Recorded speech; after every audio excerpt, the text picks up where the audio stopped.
On today's live edition of The Roast, it's award season. We're handing out the Rondel Moore Award for the best performance against the Buckeyes last year. Then we flip it forward with a preseason draft, selecting our nominees from this year's opponents, essentially spotlighting the top players Ohio State will face in 2025. And since we are live today, a lot of the show will be your questions, driven by you. We'll be taking your questions, your takes, and maybe a few of your hot ones from the chat. I'm Chris Drew, and this is the Buckeye Roast with Ron and Q, right here on Dead Air Sports.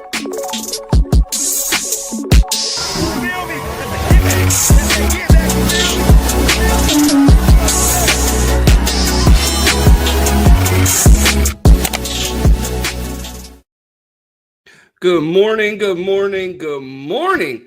We are live for another episode of the Buckeye Roast. It's your boy Ron James here with my guy QPK. Q, how you doing on this early morning in Arizona for you? Yeah, trying to avoid these questions from last year. I'm good, man. I got to get out and see weapons last night, so that was fun, and now I'm back here live. Were you at a gun show or something? No, man, the movie. It's a new horror movie. That's it. Yes, I got to see a few weapons last night, and that just got me going. So okay, hey, I just had to check. I wasn't sure if you were strapped up Q these days. Yeah, off season's a long time, man. What can you do? I was like, those comments are really getting to you. But we got an action-packed show today. I'm sure we're going to get to plenty of questions in the chat, but we got super chats from yesterday to get to, Q. Yeah, let's do it. Our guy, Mike Green, have Kevin Gates perform on the field in the fourth quarter, a reference to our show yesterday where we talked about potential songs to play during the fourth quarter with all the new traditions here at Ohio State. Q, what are your thoughts there? Hey, man, I thought we put together a solid list going forward. I mean, that was a lot of fun, first of all. It's a great idea. But I want to hear, we got one song in. I want to hear more. If you have a song you think should be played from the third to the fourth quarter, definitely put it in the comments. We want to hear it. And what's your thought on Ohio by Camp? Definitely Ross Bjork trying some different stuff. He's trying to get the crowd into it, trying to add some stuff to the atmosphere. So can't be mad at it. Didn't hate the song, but yeah. Little Kevin, what was it? Kevin, yeah, Yeet featuring Kevin Gates or Kevin Gates featuring Yeet? We'll find out here because we have some more suggestions from the chat that we will get to. All right, that's a bet.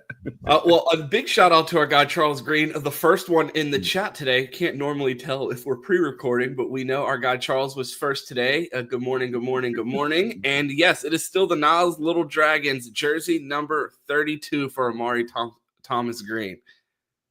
Ah, there we go. All right, so we did have it. We did have it right. Cool. I'm glad I didn't forget. Shout out to Charles. Thanks for the 2. And then we have some other comments. We've been asking people to leave comments on the Dead Air Sports YouTube channel on the video. Our guy, William Palmer, said, honestly, I like Gates the most, but that Ohio song really isn't bad. That's the first time I've heard it, LOL. I thought it was going to be horrible. I definitely agree with Ron. It's not that bad. No, that's not my burner. Just shout out to a real deal ball knower and our guy, William Palmer, who liked my song the best. Real ball knower. Well, I tried. I'm sorry. Our guy, Cleveland Mike, Ohio State ain't linking themselves to Freak Bull Gates, but I like it. I think that's half the fun.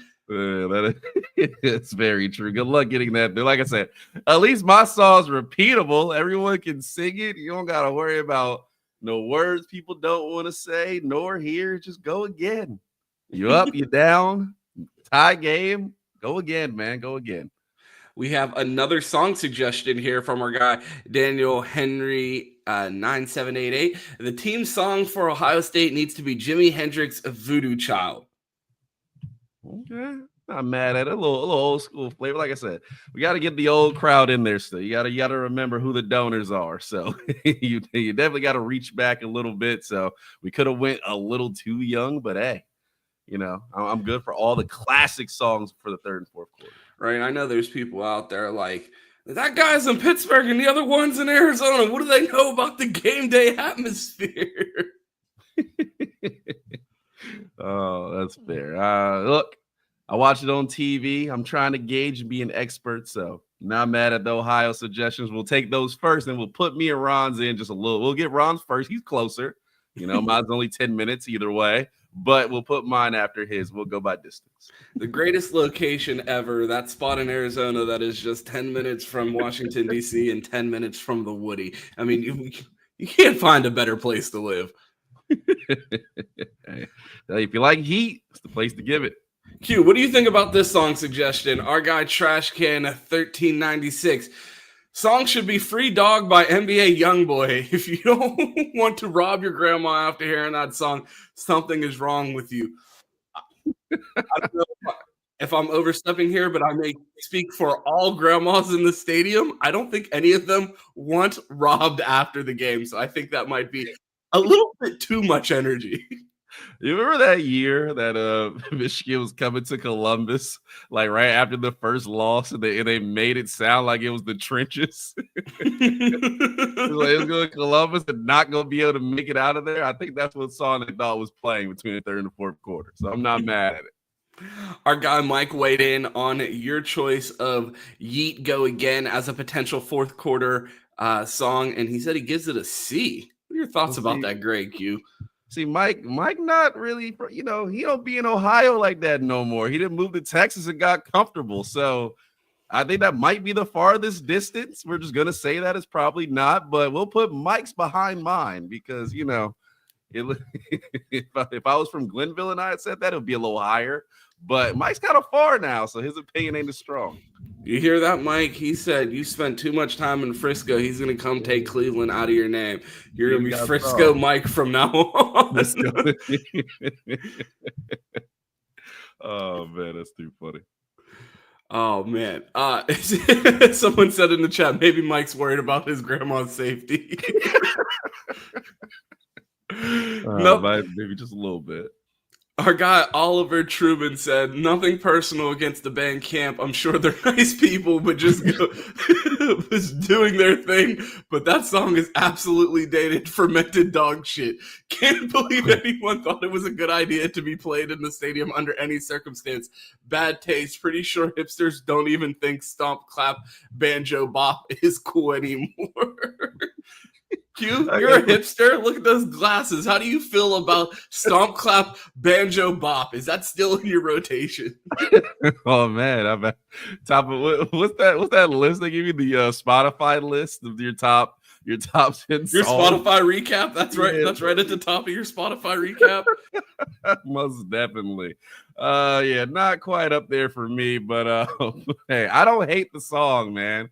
I don't hate it. Like, I don't love it. I don't think it belongs in a football game. I said certain scenarios where that song would be most appropriate. Just between third and fourth quarter is not for me. I don't know about you, Ron, but I don't hate it. It's just wrong place, wrong time. Yeah, I mean, like I said, I feel like it'll do, and it'll be interesting to see at the end of the season what the reaction is when that song is played, and maybe it won't last a year. Maybe it'll last forever. We'll see how it goes. A big shout out to our guy, Chris Drew, in the chat. Reposted the stream. If you're watching on Twitter/X, go ahead and give that a repost. And then after you repost it, get on over to Dead Air Sports. We will be live exclusively on the Dead Air Sports YouTube platform starting next Monday. If you're watching on the Best Damn Media platform, make sure you switch over to Dead Air Sports. This will be the last episode of Buckeye Roast that airs on the Best Damn Media channel. A big shout out to everybody that supported us over there. And we kindly ask you to find your way over to Dead Air Sports, the new home of the Buckeye Roast. Want to give a shout out to our guy, Ark Buck. I want black helmet, black jersey with silver pants. I definitely don't think that will ever happen as far as the silver pants. But I also have some bad news. It seems like there might not be black jerseys. The only thing that they've confirmed is that the fans will be in black. It's looking like, well, they also confirmed yesterday that it will be a noon game. So we're not getting a night game. We are getting black uniforms. I mean, we're getting black shirts for the fans.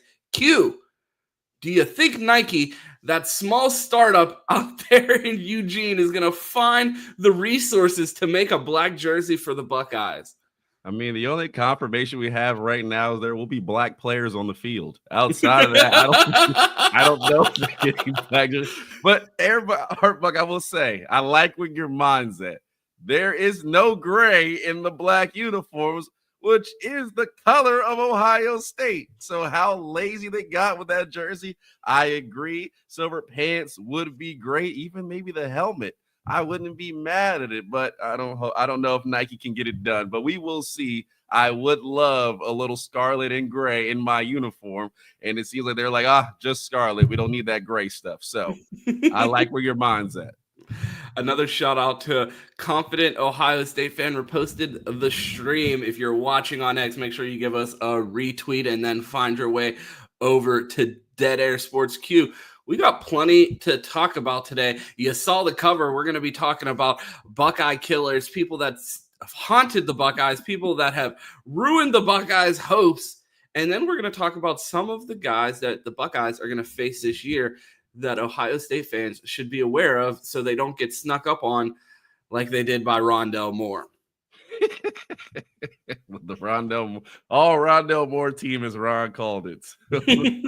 Yes, so we will be drafting our all Rondel Moore team, but we also have a camp update from yesterday's show, so we're going to play the intro and then get right into all the news and notes coming out of camp. Yeah, sounds good. Let's get it.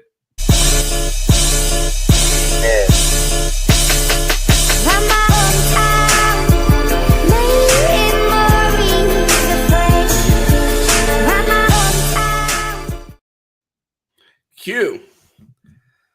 After the Connor Stallion scandal, did you think they would ever let someone from Michigan in the Woody during a practice, a close practice at that? No, I did not. But apparently the Woody's open to all and everyone to come in. And heck, I heard Connor Stallions might have been there for open camp. All right, not quite. I asked everybody, what do you want me to keep an eye out for at camp? And everybody sent me pictures of Connor Stallions. I can assure you he was not at practice, but there was another Michigan Wolverine at practice yesterday.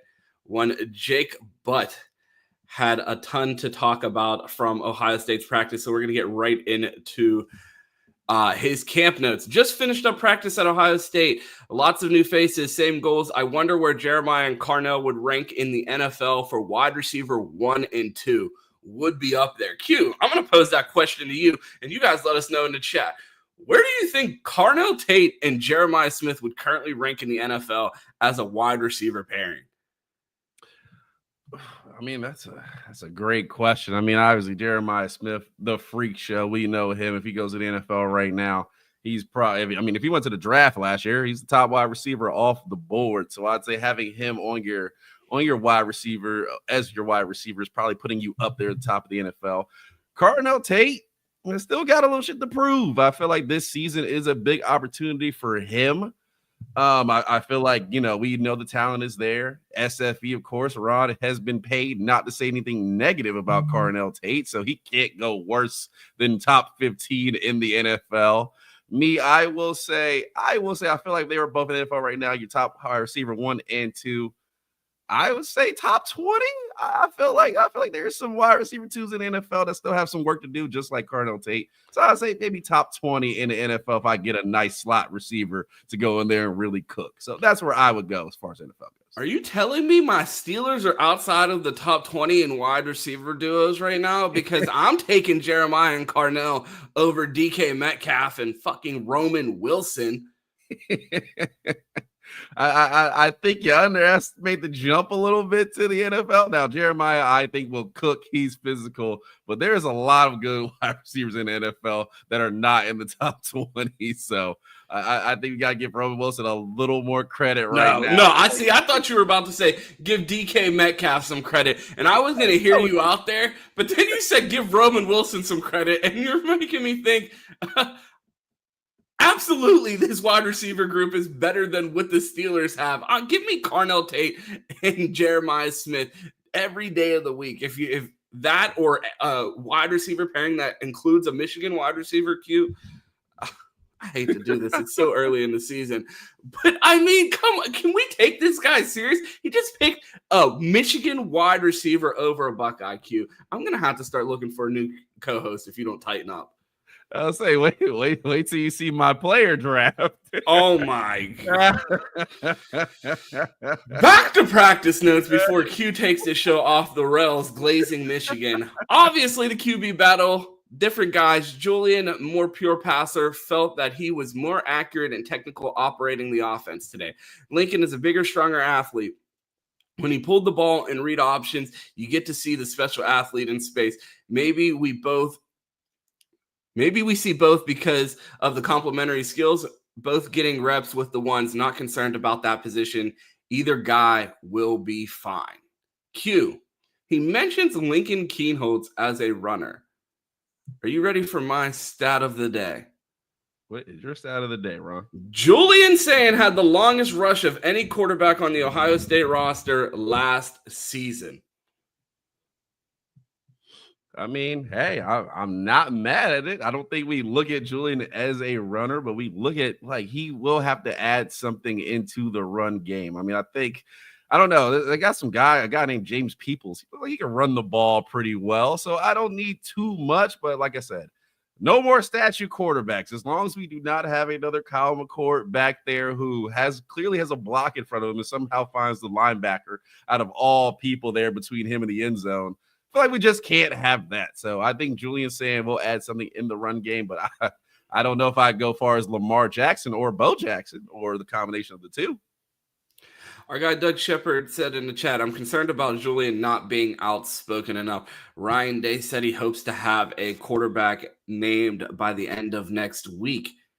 It'd be earlier or right on pace with the time that he usually names the starter. Do you feel like this could get prolonged past next week, or do you feel like if the quarterback that they have in mind already performs in this first scrimmage, the Buckeyes will be ready to name their starter?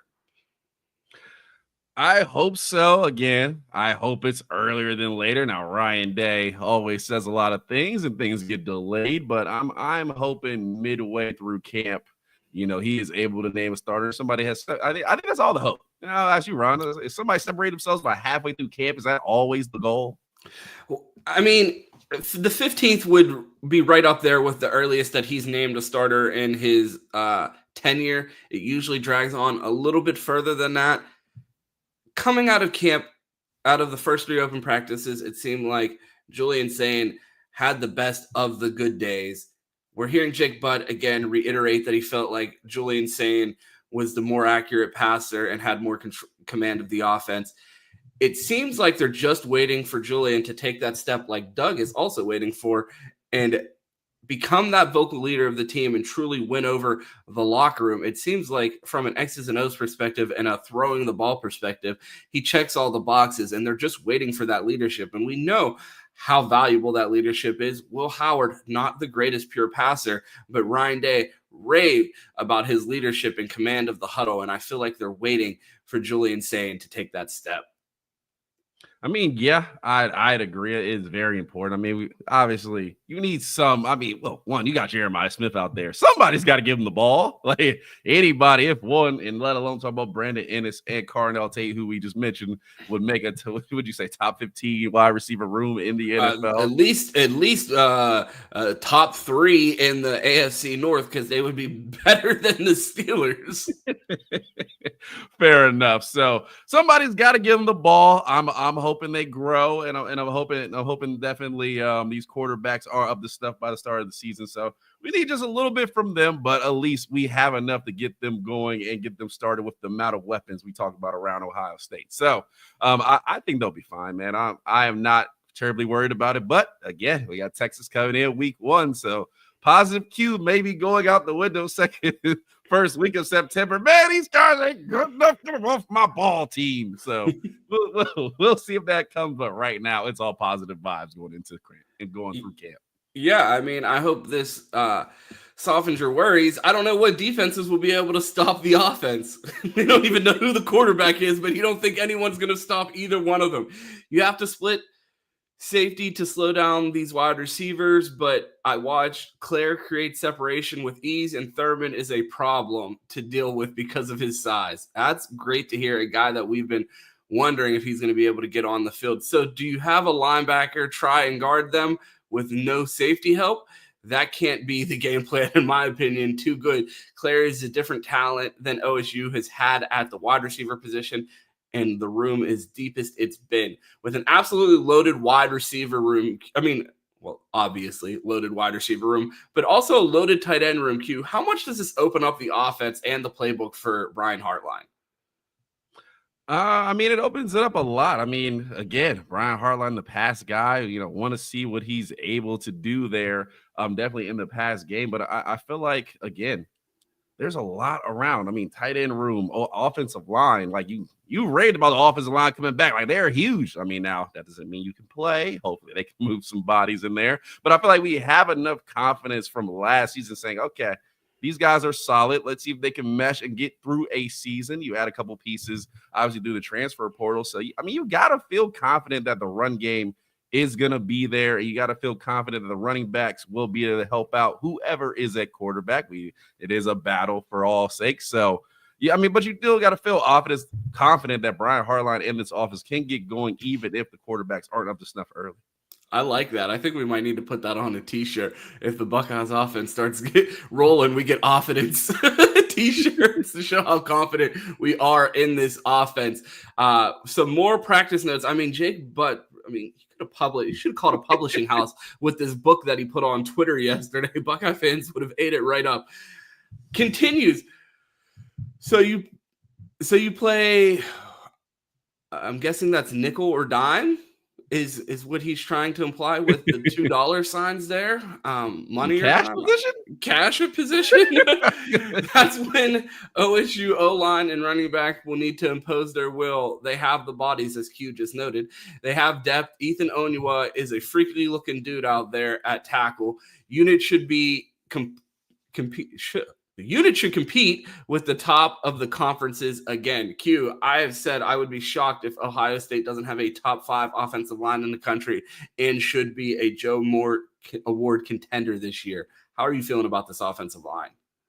I'm feeling pretty confident. Joe Moore is always high up there and hard to get, but like you said, it sounds like we're pretty solid in the interior. Basically returning guys. And you said, hey, we can get 2 tackles to play with them. Well, it sounds like we already have 2 tackles who can play with them. So I am confident. I'm interested to see it. Texas will be the ultimate test. How many defensive tackles they got over there? 14, 16. So if you can move Texas early in the season, I know they're getting warmed up. They're getting comfortable, but Colin Simmons on the edge, those guys will be really good. You'd say like, hey, look, if we can move those guys, we can move anybody. So you have to be confident that this offensive line through early in the season, you'll know what they have to offer, and you will see if they're up to snuff early. But I am confident. Again, Tyler Bowen comes in. He's got me excited. He's recruiting. He's yelling at people. That's all I need from my offensive line coach. Recruit and yell at people, and I'm good to go. So, I'm very confident that this team will be ready to go.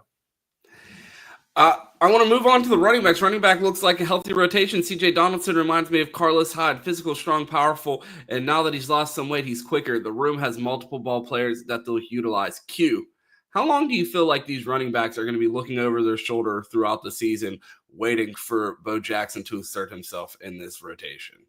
About 3 drives. I expect Bo Jackson to play early and often. Actually, did you see that? You see that clip that came out from practice yesterday with Coach Locke congratulating Bo on good plays just about, twice in the clip. It is only a minute. So I think Bo Jackson will be a part of this offense early and often.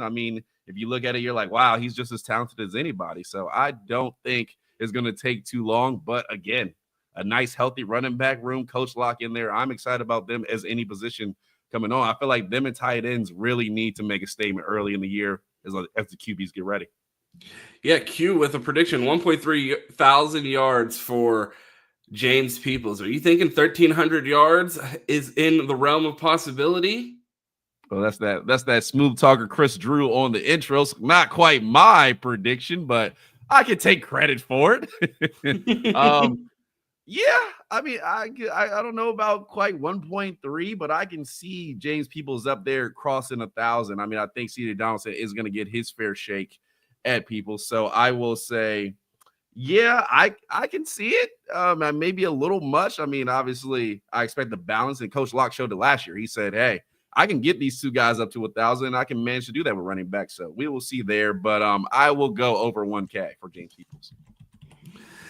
Yeah, I mean, I definitely think the Buckeyes will have at least 1,000-yard runner this year. I think that will be James Peoples, but I feel like it's going to be hard to have another running back flirt with that number because I feel like it's going to be a good split between the three of them by the end of the season. Moving on to the defensive side of the ball. Defensively, I'll start with linebackers. Most athletic group Ohio State has had. Styles and Reese are as freaky as they come and give you so much flexibility as they can cover sideline to sideline and hang with tight ends. Hugh, you've been begging for it. Give me a linebacker that returned punts in high school. It feels like we have that level of athleticism.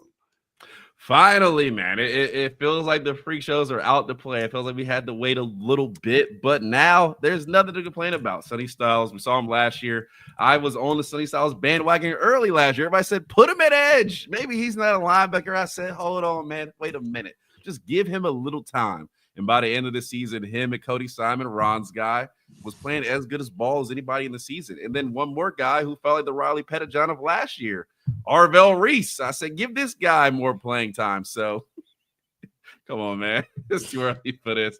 Yeah, I said Arvell Reese needs to play as much as anybody because he's shown it early. Well, Cody Simon is out the door now, starting for the Arizona Cardinals, according to Ron Sports. So, Arvell Reese's time. I feel like those linebackers are ready to go, and I feel like we're going to be excited for what we see this season. Absolutely. I think Arvell Reese is going to be an absolute dog. I don't think we can sing his praises enough on this show. Continuing with the defense, Downs is a 2-for-1 special, meaning his instincts, IQ, and closing speed, that's probably 3-for-1, effectively give you an additional defender on the field. He can drop into coverage, leaving the flat wide open, and then close and tackle the flat any yards after catch. One of many examples. Q, apparently Caleb Downs, breaking news, good at football. It's good at football. What has not been said? I mean, it'll be interesting to see how he's moved around this season. I'm excited to see what we do with Caleb Downs for the season. Obviously, hurt nickel. We want to close to the ball. We know he's good at tacklers. I expect a combination of Lathan Ransom and Caleb Downs from last season, as Lathan Ransom was really good in the run game. You didn't want him coming up into the box and touching you because he might put you out the game.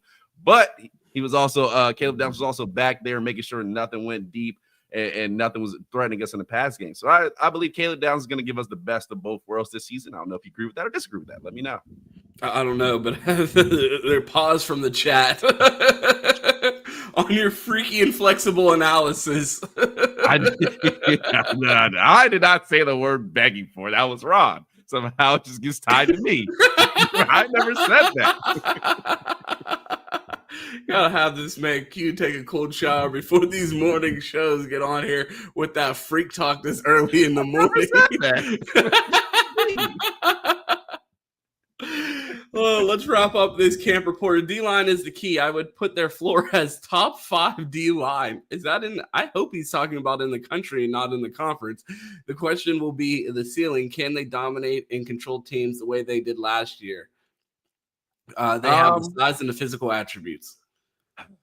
D-line is the question. I mean, I feel like they're going to be good, and you feel confident in that starting D-line. But Ron told me, he said the guys who are the backups look good in camp. So I feel like if they can up their play, this defensive line will be as good as any other in the Big Ten. I mean, I got a little list here, so there's some good players in the Big Ten. But I do feel confident that Ohio State's defensive line will, one, be key, but will show up and play ball these Saturdays. I feel Larry Johnson got it. We criticize him every year. He shows up, and most times he says, okay, I still know what I'm doing. So I'm confident in Larry Johnson and his defensive line this season. Yeah, Larry Johnson at camp looking re-energized and slimmed down. He's like, who's retiring? He looks like he's ready for another potential national championship run. And the last thing, Q, do you think he meant competition here? I'm going to read this to you, and I'm going to switch completion with competition. Last thing that stood out is the competition. I had the thought early in drills watching Mylan Graham compete against Downs and Sanchez against the wide receivers. You have NFL level veterans competing against your young talent. I mean, calling Devin Sanchez a true freshman, an NFL level veteran, I think just goes to show you how highly people think of him. That forces the young talent to be their best every day. They have to learn, grow, and adapt, spread throughout the roster, and that's how you compete and reload every year. Program is in a really good place, and that credit to Ryan Day. It feels like he led practice with almost the same takeaway that I had coming out of the initial 3 open practices. It feels like this program, despite all of the complaints about video boards and recruiting and all of these things, the Buckeyes seem primed to compete for a national championship again. Yeah, like I said, if you can get the quarterback position right, I think everyone's confident. If Brian Hartline is what they say is, if he's ready to take over this offense and give us a little balance of the run and pass game. I mean, Tyler Bowen walks in. We know he knows the run game. If Brian Hartline can team it up and Ryan Day can say, all right, I give it my stamp of approval. You guys are doing it right. It's one of the best offensive minds in the country. I think you're on the right path. I mean, you look, the talent's everywhere. Offensive line is back. Defensive line is back. The backups look good. We know the secondary, we know the linebackers. Can't be mad at it. It feels like we are this close to going back to back as we hype it up early in camp. Absolutely. It feels like we're back. Q, I want to take a little peek behind the curtain. I texted Q yesterday and he sent me some show ideas, and I was like, I don't know, man. It's really early in camp. I don't want to be overly negative. Oh, how about we talk about Rondel Moore and some of the Buckeyes that kicked our ass over the past couple of years? I'm trying to be positive. Q was really, like, what? Really peek behind the curtain and tell them what we were so negative about. Really, let them know. What was it? I don't even remember. What was it? I told Q, I said, I don't think I'm ready to do schedule predictions because I don't want to predict a loss this early. Let's talk about people that have already beat us. Can't do an over-under this early in camp. It's too negative for the folks back home. Too negative. We're staying positive here, and we are giving out the first annual Rondel Moore Award for last season as the player that you're watching the Buckeyes, and they're going off, and you're asking yourself, how in the fuck is this happening? Q, who is your nominee for the Rondel Moore Award last season against the Buckeyes? Last season? I mean, I think Tez Johnson had to be the guy who terrorized. So we went out to Eugene to play a little football, and Tez Johnson absolutely made us feel like Denzel Burke should be out of the program. I mean, it was a little bit abusive, so I felt like that was when we're like, well, Evan Stewart, I'm sorry. We were like, oh, we thought he was good, but I didn't know he was that good. Like, really? I mean, you could give it to he wasn't even good enough for you to remember his name. That's the whole point of this award. Q can't even remember the dude's name, but he's still in his dreams. He's like, I don't know who this is, but it's terrifying me every night. I was going to let you get yours off. At least one of us knew who he was talking about up here. The chat knew it was Evan Stewart. I knew it was Evan Stewart. So, I mean, if everybody knows what you're talking about, I feel like you communicated your point. My pick is someone that I criticized on this show relentlessly last year. And I feel like I see Johnny Olden in the chat. I don't know if he's sending messages to Ann Arbor about the shit that I'm talking on their players. But I kept calling Makari, Paige, Donovan Edwards on defense because I said he didn't even deserve to have his name said correctly. And then he has an interception against the Buckeyes. And I'm like, I've watched more Michigan football this season than I care to watch, and watch this dude get put on the hub every single week. And then he shows up to fucking Columbus and wants to turn into goddamn Malik Hooker. And I'm like, what is going on out here? So my Rondel Moore Award winner goes to Makari Paige of the Michigan Wolverines for randomly deciding that he wanted to play football for one game last year against the Buckeyes.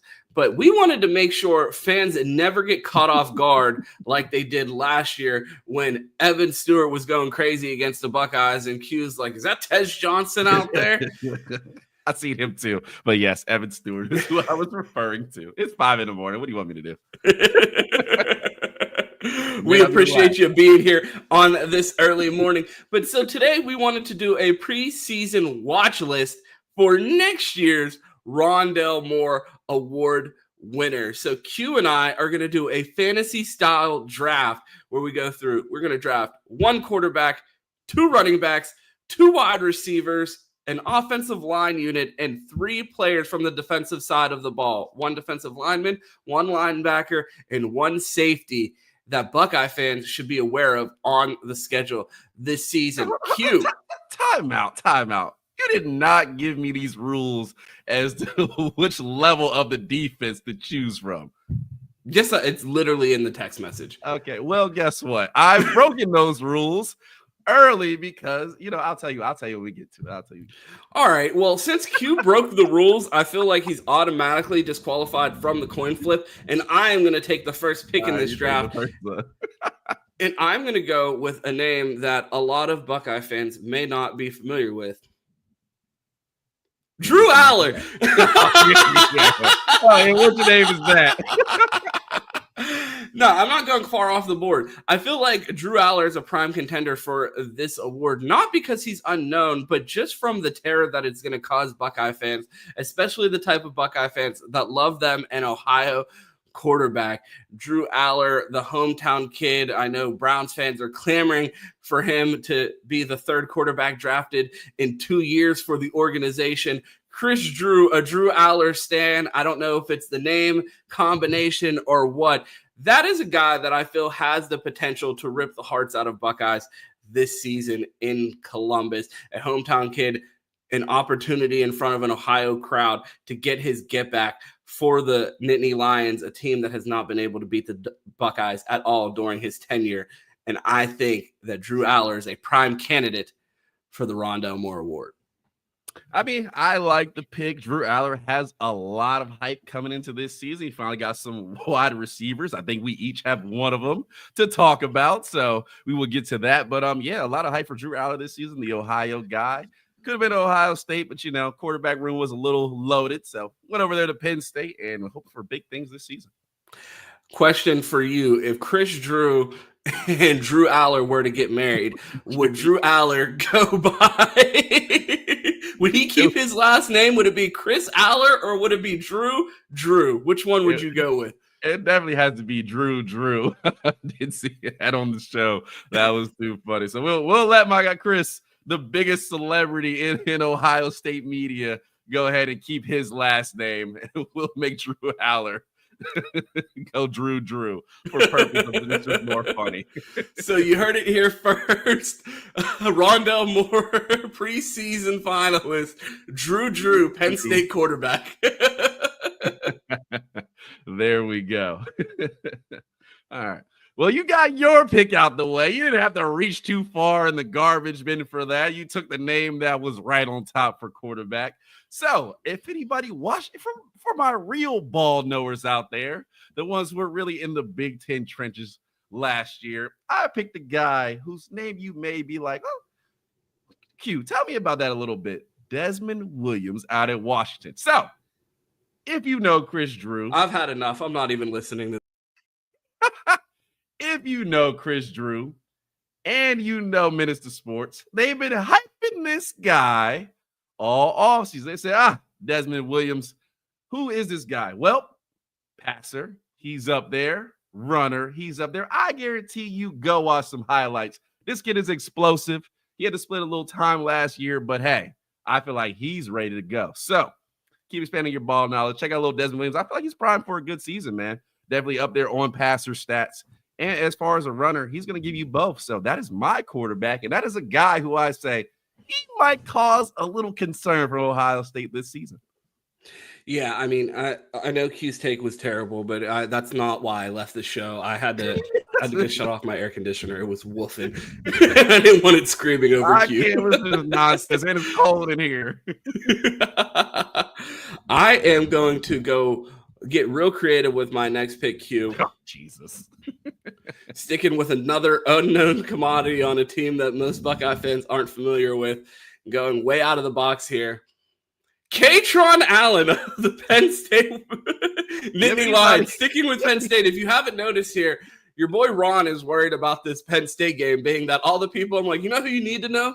Go look at Penn State's roster.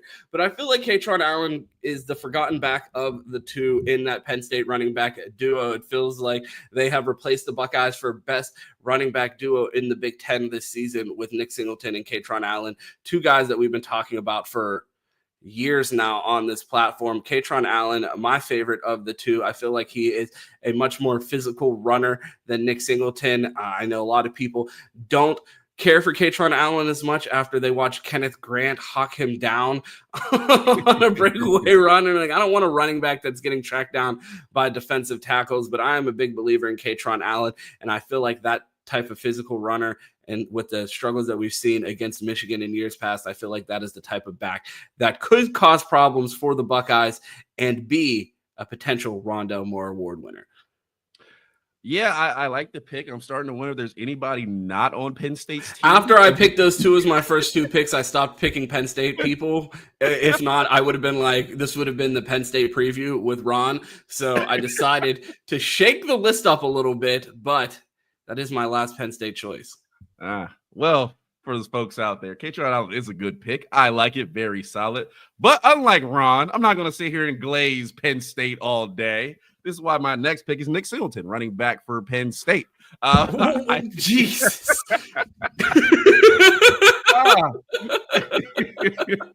I think Nick Singleton is, again, primed for a really good season. No more explosives out the back. He ain't getting hawked down from behind on any tape I've seen. So I just have to go with the other Penn State running back. I think they're both primed for a good season. Like you said, put the alert out. Jim Knowles, Drew Allar, running back room going crazy.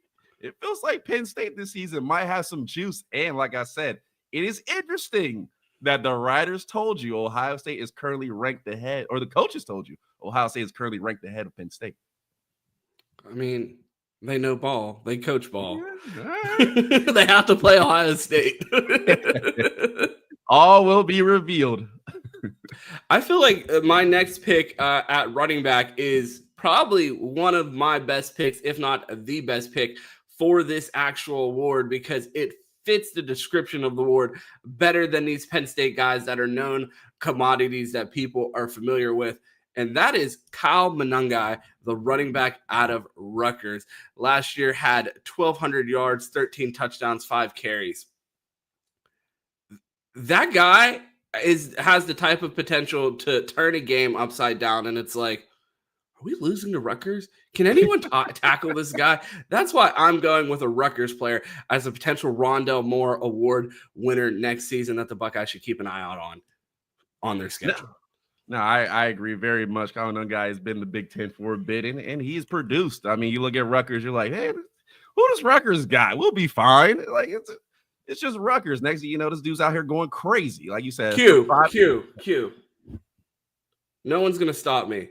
No one's going to stop me.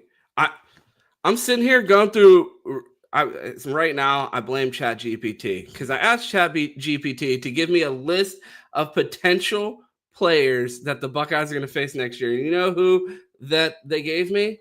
Who? Kyle Monangai, who is the backup running back for the Chicago Bears. And then I was like, this has been going crazy for like 3 years now.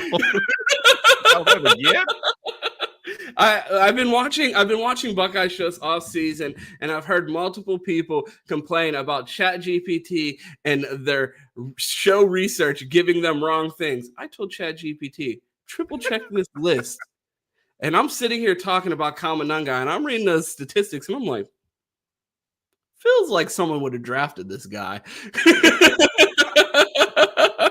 was like, let me double check this. And he is currently the backup to DeAndre Swift for the Bears. So while I gather another pick, Q, tell me who your second running back is. Well, if this guy's good enough for the NFL, we definitely should be watching out for him if he happens to roll into Ohio Stadium. And obviously, AI may have did you wrong, but not as wrong as War of the Worlds. So please go watch that because it is terrible. I have a guy Ohio State will actually be playing this season, and I didn't dive too far the bin for this one. This is a hard choice, but CJ Baxter is back for Texas. A guy I'm looking forward to this season. Obviously, was hurt last season. I'd be a guy by the name of Nick Saban. I don't know if you've heard of him. He might have coached a little ball, but he says CJ Baxter was the guy he was looking forward to break out next season. He could really ball. Well, we had to wait a year for it, but CJ Baxter is back, and he'll be in Ohio State in week 1. That is the guy who I say we need to look out for. It's a little bit. All right, Q. What did Chad going off the board? I'm going with the Michigan Wolverine here in Justice. There you go. This guy confirmed college football player, Q. Justice Haynes is my pick. Former Alabama running back. I say Justice Haynes was originally on my list. So I would, yeah. Justice Haynes was originally on my list, so I would give you credit for that. With that one, I did have a hard time not picking, but I save my Michigan guys for later in the list. Yeah, I went with Justice Haynes 1 because I'm an idiot and I picked an NFL running back. And number 2, I picked Justice Haynes because he was a Ron 3 5-star. And this is the year of all of my 5-stars getting to prove me right as one of the best scouts in college. In high school football. So if Justice Haynes is able to deliver on what I thought to be 5-star potential coming out of high school, didn't quite see that at Alabama, transfers back to his guy, Tony Alford, who was in that in that recruitment to the very end with the Crimson Tide, gets him back at Michigan. And I feel like that is a guy the Buckeyes will need to keep an eye out for. Q, hopefully the rest of my players that I draft are actually in college football. We shall see. I know this one is Denzel Boston, wide receiver at Washington. You mentioned the Washington quarterback out there, and he's going to have some weapons to throw through. 63 receptions last year, 834 yards, 9 touchdowns, 13.2 yards per catch. Q, how much did that play into your decision in picking Desmond Williams as your pick for the potential Rondel Moore winner at quarterback? Well, at one time, I really gave Washington no credit coming to the Big Ten. I said, we got USC, we got UCLA, we got Oregon coming in. Oh, yeah, and those guys out of Washington. Well, ever since then, they have gone to the national championship and constantly put out talent, so much so that their coach is now at Alabama. So, yeah, I will eat that one. But, yeah, I feel like Denzel Boston, I was about to say Desmond, Denzel Boston is definitely going to add to this Washington wide receiver room. And I'm interested. Washington has a lot of hype this season. It may not be loud. It may not be crazy, but I can just hear a little husky barking in the background. So I'm interested to see what they do. I feel like they're poised for a run. My God, Desmond Williams is going to go tear it up. We will see if Denzel Boston can hold his position on the Rondel Moore preseason awards list. Yeah, Washington 6-7 last year, lost their bowl game. Is this a team that the Buckeyes should be on upset alert against this year? Despite their record last year, I feel like this is a sneaky team and a game that could be closer than Buckeye fans expect. I mean, I would say that, but if you didn't know, Ohio State just changed their song to Camp Ohio. So I feel like there is no worries at any time what's going to happen. Now, I don't feel like upset alert, but I feel like you could start to see some guys break out. You're like, wait a minute, like, who is that guy? Like, we may be up by 10, but this guy is out here making plays and running around. I feel like Washington will be a good team, and it's good to see the Big Ten rise up, even the teams that you weren't saying I bought a lot of stock in. And I feel like Washington's one of those teams where it's like, at first, people might be like, Washington, but by the end of the season, they might be must-watch TV. Yeah, I definitely think they're going to be a team to keep an eye on this season. Q, who's your next pick? All right, so I'm gonna save my Penn State pick. I feel like we need a little space for that, so that gives you a allude to who I pick next. But Ron, I looked at the schedule and I said, hey man, Nick Marsh, I can't pick my guy. He's not on there. All right, we got DeCorian Moore. We don't play Oregon either. Like, I need a young, hyping prospect to really get the juices going. So I'm really reaching with this one for a little bit, but I feel like it will pay off with the future. Ohio State was once recruiting a guy by the name of Jaime Ffrench, and he currently plays for Texas.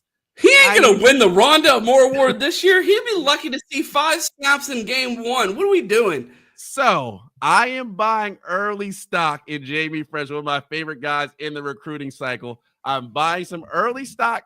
It may not pay off early, but I feel like by the end of the season, this one may pay off. So I am buying some stock early. I feel like Jaime Ffrench will be an absolute baller. And I need some flash on my list. I can't just pick some. You're like, who is that?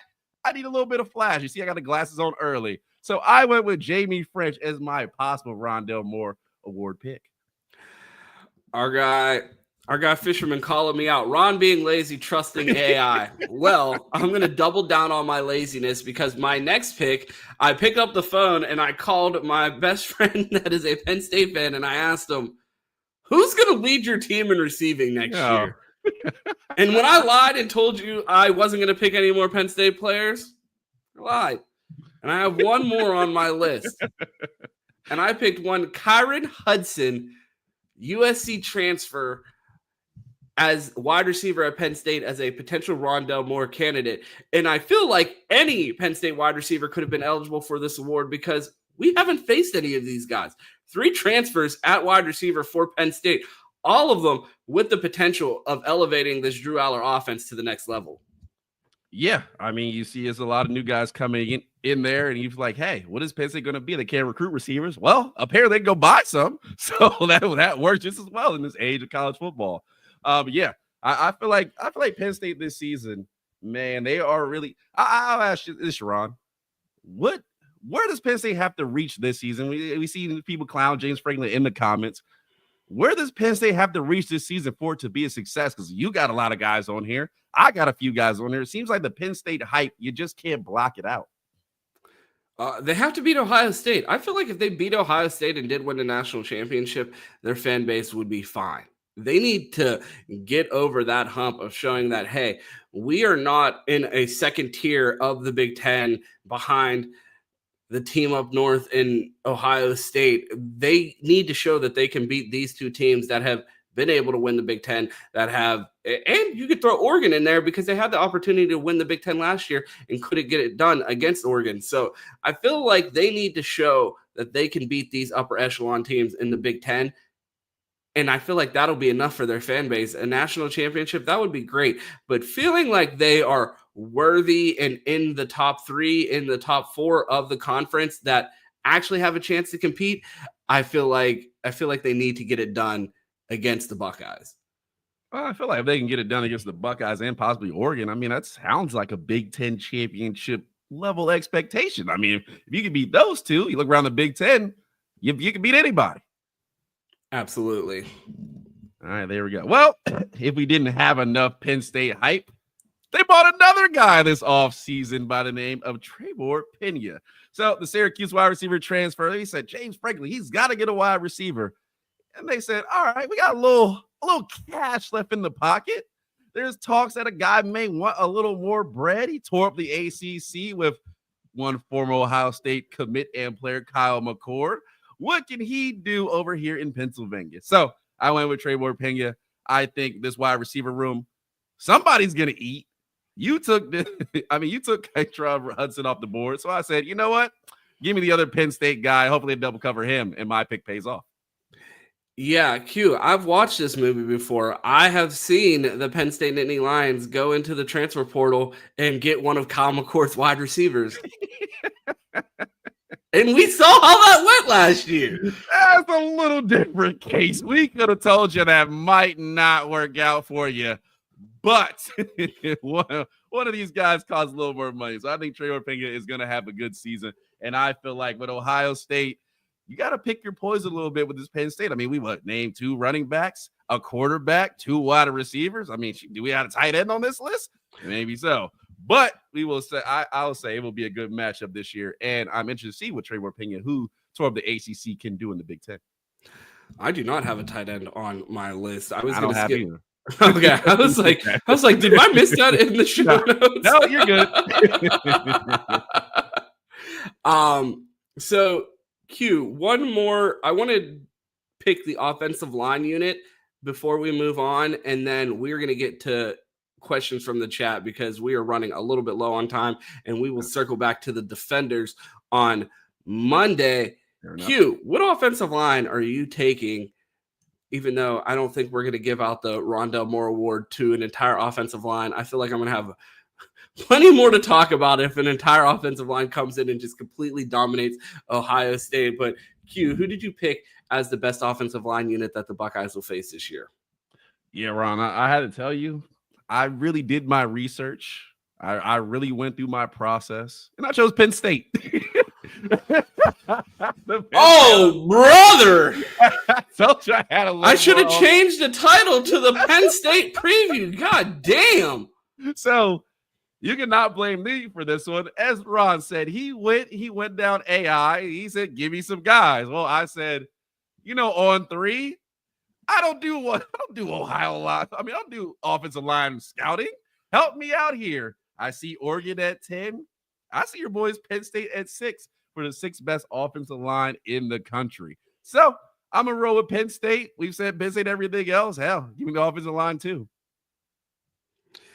I went with another experienced offensive line that the Buckeyes will face, and I went with the Fighting Illini. I went with Illinois because they are returning all 5 starters from that team last year, and I feel like that level of experience you can't replicate. Even if they weren't the best unit, having that many people returning, one of the biggest things with offensive line play is continuity and being comfortable together. The fact that they have an entire season together, I think that'll pay dividends for Brett Bielema. Illinois 6-3 in the conference last year, 10-3 overall. I feel like that is going to be one of the most experienced and well-rounded offensive lines that the Buckeyes face, and they have a potential first-round pick at right tackle. So I feel like the Buckeyes will need to be on their A game, and it'll be one of the best challenges for this defensive line this year that has questions, and they're going to be facing 3 great offensive lines between Texas, Penn State, and Illinois this season. Yeah, Illinois is coming off a lot of hype last year, really good season. So I'm expecting some things from Illinois. I wonder if they can actually make that jump and sustain themselves. Them in Indiana, I feel like got a good amount of proof. It's one thing to get there. It's another thing to stay there. So we will see if they can maintain their success, but that's a good pick. Q, I'm going to wrap our preview of our Rondel Moore preseason award list and jump into some of these chats that I had started before we get out of here. Super great to be back live here and see all of you guys in the chat. So many familiar faces, some new faces. If you're new around here, make sure you subscribe to Dead Air Sports. If you're watching on Best Damn Media, make sure that you find your way over to Dead Air Sports. This will be our last episode on the Best Damn Media channel. So a big shout out to everyone that has supported us over there. And we will be live. Well, we will be airing the show exclusively on the Dead Air Sports channel moving forward. So if you haven't already, find your way over to Dead Air Sports and make sure that you subscribe. If you're watching on Twitter, be sure to retweet that video and also get over here on YouTube and give us a like and subscribe. Q, our guy Z said, how do you guys expect Hartline to call the game week 1? Bombs over Baghdad? It'll be interesting to see. I feel like saying in his first game, if he is truly the quarterback and wins the quarterback battle, or Lincoln, just to be non-biased here, I feel like we're going to lean on the run game early. I feel like Brian Hartline's going to say, okay, what would Chip Kelly do? Got a young quarterback. Let's lean early, and then let's get that freak show number 4 of the ball, and we'll see how it goes from there. So I expect the run game to be more featured than the pass game early in a Brian Hartline's tenure. I'm going Max Clare legacy game. I feel like we're going to see the most tight end that we've seen out of this offense in the Ryan Day era, and I feel like that's going to be something to keep an eye out for as far as how much the Buckeyes involve the tight ends in this game. A big shout out to our guy Z for that question. Our guy Cam said, might as well just start wearing reflective chrome jerseys to blind the opposition with all the noon games. I feel like that would be like taking a page out of the Boise State book and wearing blue jerseys on a blue field. Not the worst idea. Can I say, can we get some gray? Can we get some gray at Ohio Stadium? All black uniforms, no gray. I say we go all gray and just let them know. Go full Oregon. Why not? Reflective helmet, reflective pants, jersey, and socks. Our guy Doug Shepard, shout out to you for the chat, always in the comments. We went from despair about the offensive line to a position of strength in a short amount of time, something that we've hit on a couple times on this show. We opened up the season apologizing to Justin Fry for all of the questioning of his evaluations and misses in recruiting when it looks like that is potentially one of the most loaded rooms at Ohio State right now. Yeah, I was a little concerned. Ron and Juglev Campbell told me no need to worry. So I'm super excited about his offensive line. Would like to get a little more talent in there, win some battles every now and then. But what do we say? It matters what happens on Saturdays. As long as they're ready to go on Saturdays, you can't complain. Absolutely. Our guy, Stephen Cherry, Jonah Coleman, running back for Washington, another person to keep an eye out for. I should have just texted Stephen Cherry instead of AI because I would have got a much better answer there. I started talking and I'm like, there's no way Monangai is still in college. I was wondering. I was like, is he still there? I was like, man, he is good. I love that you started wondering live, not when I sent you the list of people at 6 o'clock yesterday. I was worried about my own list. I was worried about my own list and my future horror movie I was watching. That's what I was worried about. So, leave it to Q. Worried about the horrors and not what we got going on here on Dead Air Sports, man. And when I say this man is for the streets, it's exactly what I mean. We're supposed to be doing a show over here, and Q's like, I got horrors to deal with. Nothing but professional here. And our guy Stephen Cherry said, surprised Ron hasn't said hymnals yet. That name has officially been retired. I can't give him any praise after the way he acted going into the national championship parade, wanting to negotiate money when we're trying to celebrate a championship. Like, this is not about you, sir. I should try this method at work. Hey, you want this project done? I need a little pay bump before I send it over to you. It might work. Man, Q, it was great to be live again and get to see everyone in the chat. We have missed you guys, and hopefully we can sneak in a couple more live shows, but we will definitely be here every Friday. And, of course, the show will be airing every day on Dead Air Sports at 8 a.m. Q, let the people know where they can find you. Yeah, man, appreciate everybody coming back. Everybody over on Best Damn Media who has seen us over there, please don't forget, come on over to Dead Air Sports, hit that sub button. We're here Monday through Friday. Appreciate the likes, appreciate the comments, and I want to hear from everybody. Who was on your Rondel Moore list? Who was the guy you're worried about terrorizing the Buckeyes this season? Please do that. If you want to find me, I'm City Boy Quentin on Twitter, Find Johnson on Instagram, and Dead Air Sports Monday through Friday with my guy Ron. Where can people find you? Well, people can find me breaking down Bears film because apparently the Buckeyes played them this year with Kyle Monangai being the biggest opponent that they face. If I'm not breaking down Bears film, you can find me on Twitter at 2Ts. That's 2_TES. You can find me here weekdays on the Dead Air Sports platform for the Buckeye Roast Monday through Friday at 8 a.m. here with my guy Q. We appreciate everybody tuning in. If you're watching on Twitter, go ahead and throw us a retweet. If you're watching on Dead Air Sports, like the video. The goal starting next week is 50 likes per episode, at least before we wrap up the show. And if you're watching on Best Damn Media, a big thank you for all the people that have supported us over there over the years, and excited to be at our new home. So if you're still watching over there, be sure to find us on Dead Air Sports. This is the last live show that we will have on the Best Damn Media platform. A big thank you to everybody for tuning in. And you guys know how this thing ends. It's always go Bucks. And of course, OH. Ayo.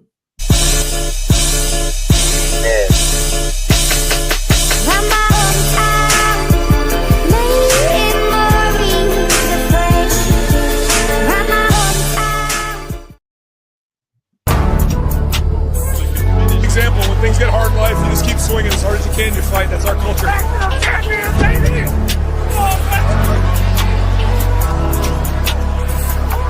I promised you we had a plan. Remember that we talked about a plan? The plan was infallible. Part of that infallible plan is getting a team prepared, ready to go, so we start practice. Our coaches know what we got. And there's not one person in America I trusted more than Coach Mick and that staff. Think about this. 130 teams either today, they report, or they've already reported. 130.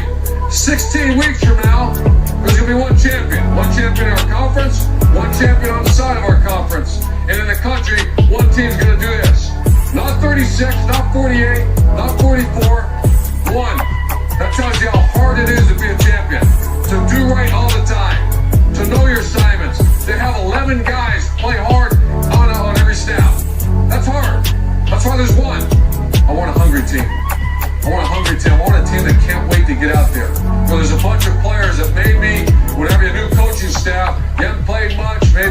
You're trying to make a name for yourself. You're a hungry football player. I want a hungry team. And last one, most importantly, I've got to coach a few of them. I want an angry team. I want a pissed off football team. I want a team that has a little chip on their shoulder. Maybe something's been taken from you. Maybe something hasn't. Maybe something's been taken from you. Are you a team that's going to go get it? You're the Ohio State Buckeyes.